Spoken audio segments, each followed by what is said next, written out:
everyone, I'm Priyanka and I'm back again with my new short story that is Repentance, and it is written by a Russian author that is known as Leo Tolstoy. It was published in 1886. जो Repentance एक short story है जो Leo Tolstoy के through लिखी गई है, ये publish हुई थी 1886 में. The story detailed the difficulties of repentant sinners attempt to enter heaven. ये एक ऐसी स्टोरी की डिटेल्स बताते हैं कि कैसे एक रेपेटेंट सिनर ने अटेम्प्ट किया एंटर करने का हेवन. ठीक है, so let's start. The story opened with an imminent death of 70-year-old sinner. ये स्टोरी यहाँ पे ओपन होता है जहाँ पे एक एमिनेंट डेथ होता है जो एक 70 साल के ओल्ड सिनर का होता है. The man has never done a good deed in his life. ये एक ऐसा सिनर रहता है, एक ऐसा इंसान रहता है 70 साल का जिसने अपनी पूरी लाइफ में कभी कुछ अच्छा किसी के लिए भी नहीं किया है. And only with his last word did he address God and asked for forgiveness. और लास्ट वर्ड जो थे उसके मरते टाइम वो यही एड्रेस करता है भगवान से कि भगवान मुझे सारी गलतियों के लिए आप माफ कर देना.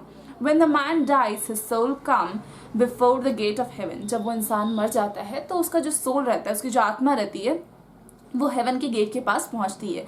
बट दे आर लॉक्ड, लेकिन वो डोर्स उसके लिए बंद रहते हैं, लॉक रहते हैं. The man knocks and knocks at the gate but to no avail. वो इंसान वहाँ पे बहुत देर तक हेवन का गेट नॉक करता है लेकिन कोई फायदा नहीं होता है, उसके लिए कोई गेट नहीं खोला जाता है. Finally, the accuser decrees that such a sinner cannot enter heaven. उसके बाद फाइनली उसको बोला जाता है कि एक ऐसा इंसान जिसने अपनी पूरी लाइफ में कुछ अच्छा नहीं किया है उसको हेवन के अंदर आना अलाउ नहीं है. All the man's sin are recited. सारे जो मैंस थे sin वो इस बात के लिए रिसाइट करते हैं. The sinner begged to be let in, but the Peter Burstall explained that such a sinner cannot be allowed in. जो sinner रहता है, जो 70 years का old man जो वहाँ डेथ के बाद आता है, वो बहुत ज़्यादा बेग करता है उनके सामने, भीख मांगता है उनके सामने कि प्लीज़ मुझे हेवन के अंदर आने दो. लेकिन जो पीटर एपोल्स्टॉय रहते हैं वो एक्सप्लेन करते हैं कि तुम इतने सिनर इंसान हो, इतने बुरे इंसान हो कि तुम्हारे लिए हेवन का गेट नहीं खोला जा सकता है. The sinner points out that for all the Peter's virtue, he still sinned the denied just. He is still not let in.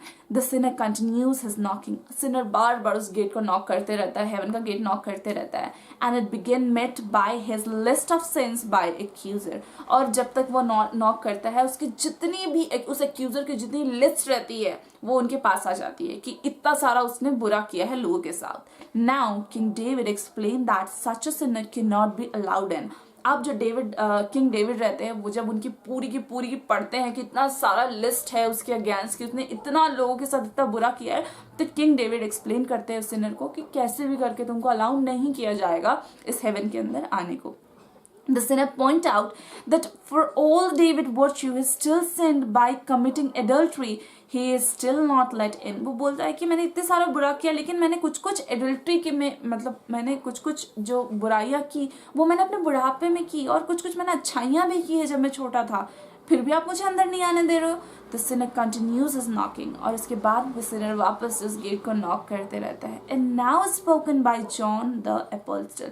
अब जो रहता है यहाँ पे जॉन द अपोस्टल बोलते हैं.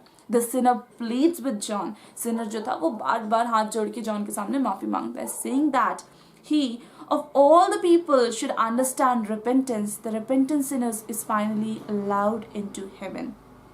वो बोलता है कि हर एक लोगों को अंडरस्टैंड करना चाहिए कि ये एक रेपेंटेंस है, जैसा आपके साथ कोई करेगा वैसे ही उनके साथ करोगे. ये बात जैसे ही वो सुनते हैं उस रेपेंटेंट सिनर को फाइनली अलाउ किया जाता है हेवन के अंदर आने के लिए. So this was a small story which was known as Repentance. I hope you liked it. Thank you.